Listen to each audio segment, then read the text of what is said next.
एक ऐसा क्षेत्र जो लंबे समय से पाकिस्तान से अपनी आजादी चाहता था, फाइनली 11 अगस्त को उसने अपना आजादी दिवस यानी इंडिपेंडेंस डे घोषित कर दिया है। वो बलूचिस्तान प्रांत जिसने कलात प्रांत के रूप में कभी 1947 के पहले मान्यता पाई थी कैबिनेट मिशन द्वारा, वो 2026 में 11 अगस्त को अपना आजादी का दिवस मना रहा है। लेकिन पाकिस्तान के बलूचिस्तान प्रांत अलग हो जाने के बाद अब एक नई आवाज उठ चुकी है और वो है पाकिस्तान ऑक्यूपाइड जम्मू कश्मीर और लद्दाख के एरिया से। दोस्तों, गिलगिट बाल्टिस्तान पर जिस तरह से पाकिस्तान की सेना लगातार जुल्म ढा रही है, लगातार वहां के लोगों पर कहर बरपा रही है, इसका प्रमाण आपको कहीं और से लेने की आवश्यकता नहीं। पूरी दुनिया का फ्री न्यूज नेटवर्क आपको बता रहा है कि कैसे वहां पर 400 से ज्यादा लोग मारे जा चुके हैं। दोस्तों, यह आंकड़ा पाकिस्तान ऑक्यूपाइड कश्मीर के लोगों का कहना है, जबकि पाकिस्तान की सरकार तो अपने जुल्म को छिपाने के लिए केवल यह कहती है कि 100 लोग मारे गए। आखिरकार एक देश के अंदर किसी देश की सेना द्वारा उसी देश के 100 नागरिक मारे क्यों गए? सबसे बड़ा सवाल यहां पर आकर के खड़ा होता है। और वैसे तो मैं कहूं आपको, पाकिस्तान जिसका नाम पाकिस्तान है, आज तक उसकी आइडेंटिटी का सबसे बड़ा क्राइसिस बना हुआ है। कजाक लोगों का मुल्क है कजाकिस्तान, अफगान लोगों का मुल्क है अफगानिस्तान, तुर्किश लोगों का मुल्क है तुर्की तुर्कमेनिस्तान। लेकिन ये पाक लोग कौन हैं जिनका ये मुल्क है पाकिस्तान? आज तक मुझे समझ में नहीं आया कि पाकिस्तान के संस्थापक, इस दुनिया को दिशा देने वाले, जिनके सामने न्यूटन के नियम या फिर आइंस्टाइन की थ्योरी ऑफ रिलेटिविटी भी फेल हो जाए, ऐसे नियम के प्रवर्तक श्री श्री 1008 श्री कायदे आजम मोहम्मद अली जिन्ना, जिन्होंने कभी यह सिद्धांत दिया था कि हाथ में लोटा मुंह में पान लेके रहेंगे पाकिस्तान, उस जैसे व्यक्ति के सामने जब पाकिस्तान बनाने की बात आई थी, उसने सभी क्षेत्रों में जानबूझ करके कब्जा करके पाकिस्तान बनाया था। और आज जो वो पाकिस्तान का टारगेट अचीव करना चाहता था 1947 में बना के, उस 2026 में तो ऐसा कुछ होता हुआ नहीं दिख रहा। रेदर हर जगह केवल बवाल मचा हुआ है। पाकिस्तान की सेना कंट्रोल नहीं कर पा रही है कुछ भी। और वैसे भी in case of every country she has an army, in case of Pakistan the army has the country. मतलब हर देश के केस में उस देश के पास अपनी एक सेना होती है। पाकिस्तान के केस में तो सेना के पास ही देश है और वहां पॉलिटिकल पार्टीज तो बस यूं ही कठपुतलियों की तरह पाकिस्तानी सेना के उंगलियों पर नाचती रहती हैं। लेकिन आज जो पाकिस्तान ऑक्यूपाइड कश्मीर लोगों ने अपने अंदर से जज्बा दिखाया है, उस जज्बे को सलाम है दोस्तों। जो इन लोगों ने अपने लोगों के प्रति प्रतिबद्धता दिखाई है, उस प्रतिबद्धता को, उस कमिटमेंट को प्रणाम है, सलाम है। क्यों मैं ये बात आपको बता रहा हूं, उसके पीछे की सबसे बड़ी वजह यह है दोस्तों कि इस बार बलूचिस्तान नहीं, जबकि पाकिस्तान ऑक्यूपाइड कश्मीर के लोगों ने 14 अगस्त को ब्लैक डे मनाने का घोषित कर दिया है। क्यों ब्लैक डे ये मनाना चाहते हैं 14 अगस्त को? उसके पहले सबसे बड़ी बात ये जाननी आवश्यक है कि 14 अगस्त को पाकिस्तान अपना आजादी दिवस मनाता है। 14 अगस्त को पाकिस्तान का इंडिपेंडेंस डे है, लेकिन पीओके के लोग उसी दिन ब्लैक डे के रूप में ऑब्जर्व करेंगे। और ये केवल पाकिस्तान ऑक्यूपाइड कश्मीर के लोगों के लिए ही नहीं, बल्कि पाकिस्तान और पाकिस्तान से परे विश्व में रह रहे जितना भी बड़ा डायस्पोरा है, वो सभी डायस्पोरा को यह बताना चाहते हैं कि पाकिस्तान का अत्याचार नहीं सहेगा अब पीओके। यानी पाकिस्तान ने जबरदस्ती जिस क्षेत्र पे कब्जा किया था 1947 में, जो कहर उसने बरपाया था, वही कहर आज भी वहां पर बरपाए जा रहे हैं। तब भी वहां पर बहुत सारे ऐसे पाकिस्तानी सेना के और कबायली लड़ाके महिलाओं का अत्याचार, महिलाओं का रेप, वहां के लोगों की जमीनें छीनना काम कर रहे थे और आज भी वही कर रहे हैं। और तो और वहां के लोगों को मारा जा रहा है। वो लोग जो अपनी आवाज उठा रहे हैं, उनकी आवाज को दबाया जा रहा है। लगातार पाकिस्तान ऑक्यूपाइड कश्मीर से आने वाली ये खबरें हमारे और आपके दिल दोनों को एकदम विच्छिद कर देती हैं। लेकिन दोस्तों, मैं ये कहना चाहता हूं कि पाकिस्तान ऑक्यूपाइड कश्मीर के लोगों, स्टे स्ट्रांग। याद रखिए, कोशिश कर तू हल निकलेगा, आज नहीं तो कल निकलेगा। पर आपके द्वारा लिया गया एक एक कदम आपकी स्वतंत्रता का बहुत बड़ा मील का पत्थर साबित होने वाला है।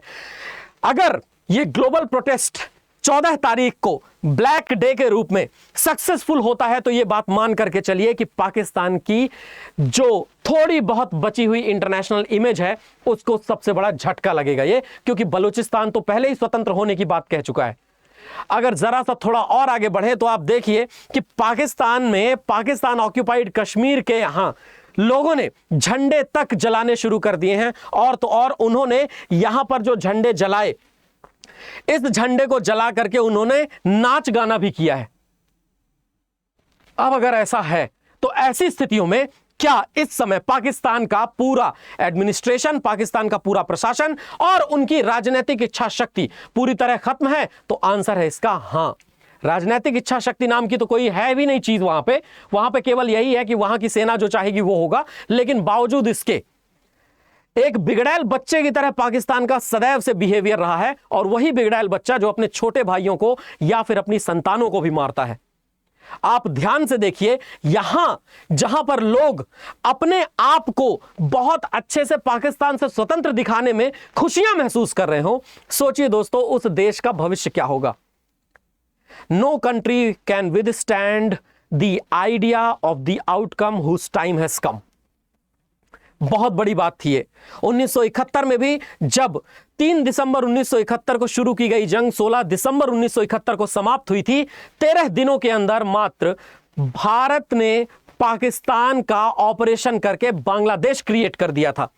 और आज भी पूरी दुनिया में विश्व युद्ध द्वितीय के बाद अगर सबसे बड़ा सरेंडर कोई हुआ है तो वो पाकिस्तान की सेना का है। 1971 में 93,000 सैनिकों ने भारत की सेना के सामने आत्मसमर्पण किया था। तो ये अपने आप को सुप्रीमेस्ट दिखाना तो बंद ही कर दें कि कोई सुप्रीमेसी है इनके अंदर। और दूसरी बात, अगर सुप्रीमेसी आपके अंदर है तो अपने आप को आप दिखाइए सुप्रीमेसिस्ट, लेकिन अर्थव्यवस्था में बढ़िया दिखाइए। हालत खराब है, आपके यहां पर 350 रुपए से ज्यादा रेट में पेट्रोल मिल रहा है और 380 रुपए से ज्यादा रेट में डीजल। अर्थव्यवस्था की बात छोड़ दे तो राजनीतिक इच्छा शक्ति आपके यहां पर पूरी चरमराई हुई है। पहली बार आम चुनाव ही आप 1969 में करवा पाए थे, और शेख मुजीबुर रहमान जिन्होंने आपके यहां पर बंगाल से ज्यादा मैंडेट दिया, उसको भी आप संभाल नहीं पाए। और अब जुल्म ढाते हैं वहां के लोगों के ऊपर। पाकिस्तान जबरदस्ती ऑक्यूपेशन करके वहां के लोगों के ऊपर जुल्म ढाना अपनी नेशनल ड्यूटी समझता है। वो समझता है कि उसका एक राष्ट्रीय कर्तव्य है ये, पर ऐसा है नहीं दोस्तों। ये अत्याचार ना पीओके के लोग सहेंगे और ना कोई विश्व का व्यक्ति इसे अपनी सहमति देगा। ये कंप्लीटली गलत है। अब मजेदार बात यह है कि इस समय पर पाकिस्तान में जो पाकिस्तान मुस्लिम लीग नवाज शरीफ वाली पार्टी है, उसी के भाई शाहबाज शरीफ पीएम है। अब शाहबाज शरीफ जो वहां के पीएम हैं, उन्होंने कहा कि पीओके के लोग देशभक्त हैं, हमारे भाई भी हैं। मतलब पीओके के लोगों के प्रति जो नरमी पीएमएन पाकिस्तान मुस्लिम लीग नवाज शरीफ वाली पार्टी ने दिखाई है, जिसके प्राइम मिनिस्टर शाहबाज शरीफ अभी हैं, वो जो सख्ती, जो जबरदस्ती वहां की पाकिस्तान पीपल्स पार्टी दिखा रही थी आसिफ अली जरदारी के नेतृत्व में, वो सख्ती दिखाने की आवश्यकता नहीं है।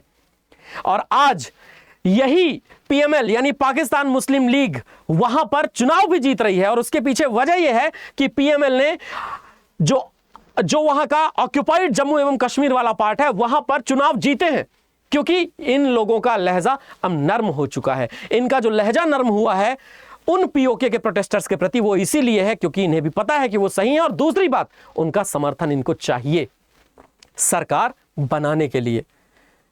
केवल और केवल सिरों को काट करके सरदारियां नहीं चलती।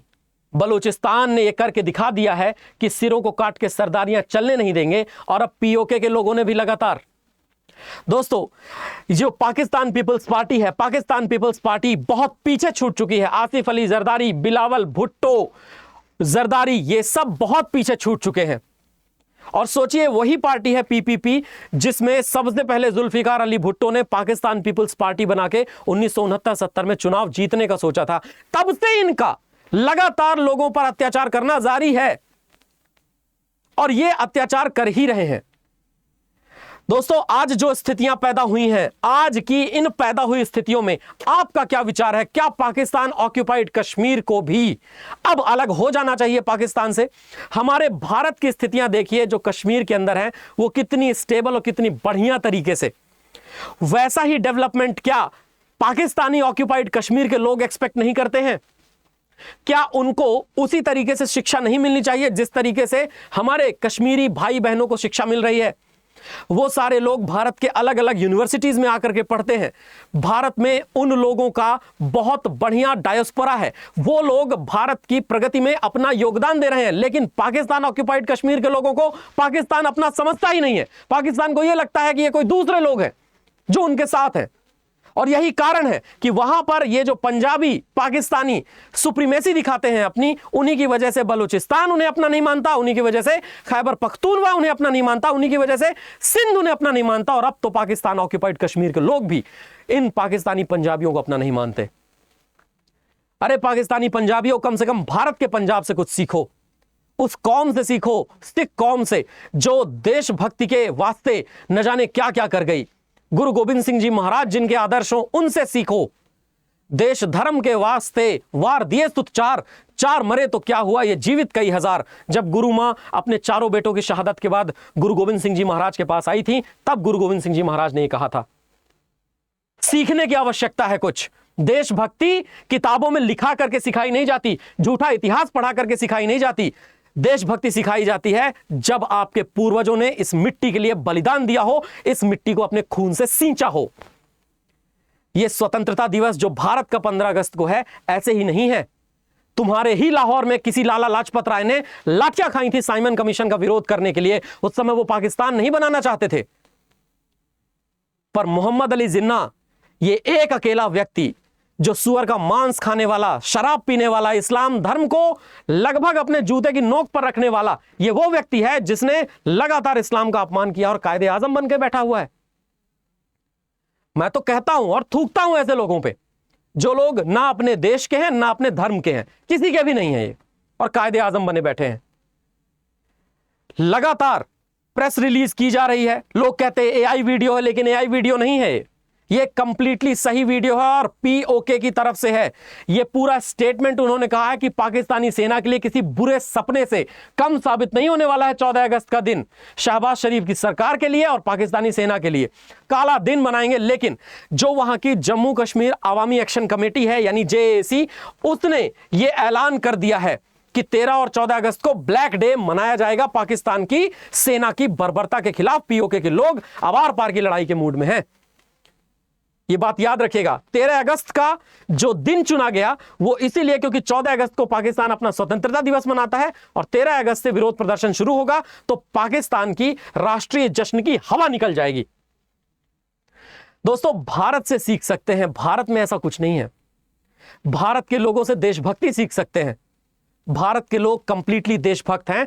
भारत में कम से कम यह सीख लो कि सामाजिक समरसता किसे कहते हैं। भारत के लोगों से यह सीखो कि भारत के लोगों के लिए उनकी धार्मिक भावनाओं से बड़ा अगर कुछ है तो वो है जय हिंद। भारत के लोगों से यह सीखो कि सुभाष चंद्र बोस क्या कह के गए, क्रांतिकारी वो विचारधारा क्या कह के गई, जिनके बारे में हमने हमेशा से पढ़ा है। सरदार भगत सिंह, मेरे जज्बातों से वाकिफ है कुछ इस कदर कलम मेरी, मैं इश्क भी लिखना चाहूं तो इंकलाब लिख जाता हूं। वो थे शहीद आजम भगत सिंह, और एक तरफ तुम्हारा वो कायदे आजम। दोस्तों, इस बार जिस तरह से अपनी नाक बीबीसी घुसाता है भारत के मामलों में, बीबीसी गली गली मोहल्ले मोहल्ले घूमता है कि अगर किसी मुसलमान के खिलाफ किसी ने कोई एक्शन भी ले लिया तो उसे सीधे ग्लोबल स्टेज पर ले जाता है कि देखिए भारत में मुसलमानों के साथ क्या हो रहा है, आज कुछ ना बोलेगा। अल जजीरा के पत्रकार को घुसने नहीं दिया जा रहा है पाकिस्तान ऑक्युपाइड कश्मीर में, और तो और लड़कियों को लौटा दिया जा रहा है वहां से। अब ये कुछ ना बोलेंगी। पूरे नेशन वाइड अल जजीरा के पत्रकारों को पाकिस्तान ने बैन किया हुआ है, अब कुछ ना बोलेंगी।